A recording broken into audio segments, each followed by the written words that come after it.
আজ একটা অন্যরকম নাটক নিয়ে কথা বলবো। নাটকের নাম পরী, যেখানে মুখ্য ভূমিকায় অভিনয় করতে দেখছি তৌসিফ মেহবুব এবং তঞ্জিম সাইয়ারা তটিনীকে। তো কেন অন্যরকম, এবার সে প্রসঙ্গে আসা যাক। প্রথমেই বলে রাখি, বাংলাদেশের যে নাটকগুলো আমরা দেখে থাকি সাধারণত রমকম কিংবা ইমোশনাল কোনো নাটক, এটা তার থেকে কিন্তু সম্পূর্ণ একটা ব্যতিক্রমী নাটক, যে কারণে এই নাটকটা আলাদা করে মানুষের মন জিতে নেবে। এই নাটকে আমরা রাতুল এবং পরীর একটা আলাদা রকম প্রেমের কেমিস্ট্রি দেখতে পাচ্ছি। তো আলাদা কেন, সেটা অবশ্যই নাটকটা দেখলে বুঝবে। এই নাটকের মধ্যে অনেক টুইস্টও যেরকম আছে, তেমনি এই নাটকে কিন্তু হাড় হিম করা কিছু মুহূর্তও রয়েছে।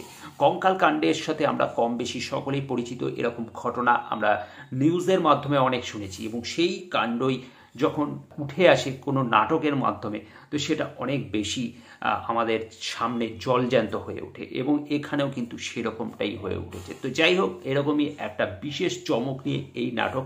এই নাটকের বেশ কিছু দিক আমার ভালো লেগেছে। প্রথমেই বলবো তৌসিফ মেহবুব। তৌসিফ মেহবুবের কেরিয়ারের বেস্ট অ্যাক্টিং আমার মনে হয়েছে এই নাটকে। আমি যত নাটক তার দেখেছি, তার মধ্যে সেরা নাটক লেগেছে আমার এটা। তার যে পারফরম্যান্স, সেই পারফরম্যান্স সব থেকে বেস্ট ছিল এই নাটকে।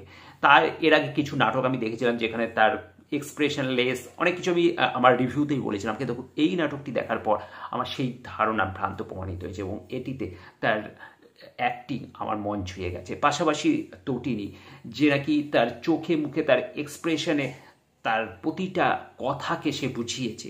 কথা কম, কিন্তু এক্সপ্রেশনে যে খেলাটা সে খেলেছে সেটা অবশ্যই দেখতে ভালো লাগবে। এবং পাশাপাশি তারা অবশ্যই লাল শাড়িতে সেই পরীর লুকে তাকে অবশ্যই ভালো লাগে, বিশেষ করে কিছু কিছু জায়গায়, যেমন সেই বৃষ্টিতে ভেজা বা দোল খাওয়া, সেই সব জায়গাগুলোতে। তো এখানে অনেক কাজ আছে এই নাটকটার মধ্যে, যেটা আমার বেশ ইউনিক লেগেছে এই নাটকে।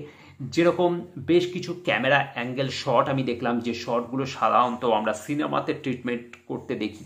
তো সাধারণত এই ধরনের নাটক সাদামাটা গল্পের উপরে সাদামাটা প্রেজেন্টেশন হয়, কিন্তু এই নাটকটা কিন্তু তার থেকে সম্পূর্ণ ব্যতিক্রমী। এই কারণেই আমি বলেছি এটা পুরো সিনেমাটিক অ্যাঙ্গেল থেকে শটগুলো নেওয়া হয়েছে, এই জন্য অবশ্যই প্রশংসা প্রাপ্য পরিচালকের। তার ছাড়া এই নাটকের মিউজিক ছিল অনবদ্য। প্রথম থেকেই নাটকের মিউজিক কিন্তু মানুষকে এঙ্গেজ করে রাখবে, এবং প্রথম থেকে একটা যে সাসপেন্স কিছু যে রয়েছে এই নাটকের মধ্যে, সেটা কিন্তু এই মিউজিক বারবার বলে দিয়েছে। তাই প্রথম নাটকটা শুরু থেকেই যে মিউজিকটাকে ইউজ করা হয়, সেটা অবশ্যই ভালো লেগেছে। পাশাপাশি এই নাটকে যে গান একটা ব্যবহার হয়েছে, সেই গানটাও কিন্তু মানুষের মন জিতে নেবে। সব মিলিয়ে এই গল্পের স্টোরিটা একটা দারুণ সারপ্রাইজিং স্টোরি ছিল, কিন্তু হ্যাঁ, মাঝখানে বেশ কিছু জায়গায় একটু ল্যাক লেগেছে।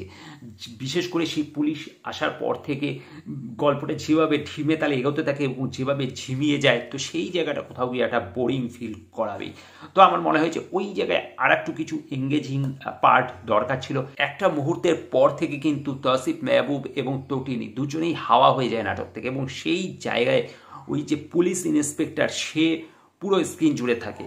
তো সে অবশ্যই চেষ্টা করেছে, কিন্তু সেই জায়গায় এমন কিছু এঙ্গেজিং মোমেন্ট ছিল না যেটা দর্শককে এঙ্গেজ করে রাখে। তাই সেই জায়গাটা অনেক বোরিং হয়ে গেছে। ফলে ওই পোর্শনটা আমার মনে হয় আরও এঙ্গেজিং দরকার ছিল, আরও কিছু টুইস্ট আনতে পারতো, এবং সেইখানে সাউন্ড আর একটু লাউড দরকার ছিল। খুবই স্লো একটা ধীমে তালে গল্পটা এগোতে থাকে। তো ওই জায়গাটা যদি আর একটু ফাস্ট রাখা যেত, তাহলে আমার মনে হয় এই নাটকটা এবছরের বেস্ট নাটক হতে পারত। কিন্তু কোথাও গিয়ে যেন একটুর জন্য হয়েও হলো না, এরকম ব্যাপারটা রয়ে গেল। কিন্তু অবশ্যই নাটকটা আলাদা করে মানুষের মনে একটা জায়গা করেই নেবে, এটা বলাই বাহুল্য। তো যাই হোক, সব মিলিয়ে অবশ্যই একটা ভালো নাটক, ভালো একটা প্রচেষ্টা আমি বলবো। তাই অবশ্যই এই নাটকটাকে মিস করো না। আর যারা দেখেছো তাদের কেমন লেগেছে কমেন্টকে জানিও। তো এই ছিল আমার রিয়াকশন। তোমাদের মতামত অবশ্যই কমেন্ট করে জানাতে ভুলবে না। ভিডিওটা ভালো লাগলে লাইক শেয়ার করে দেবে, চ্যানেলটা সাবস্ক্রাইব করে সাথে থাকবে। Thank you.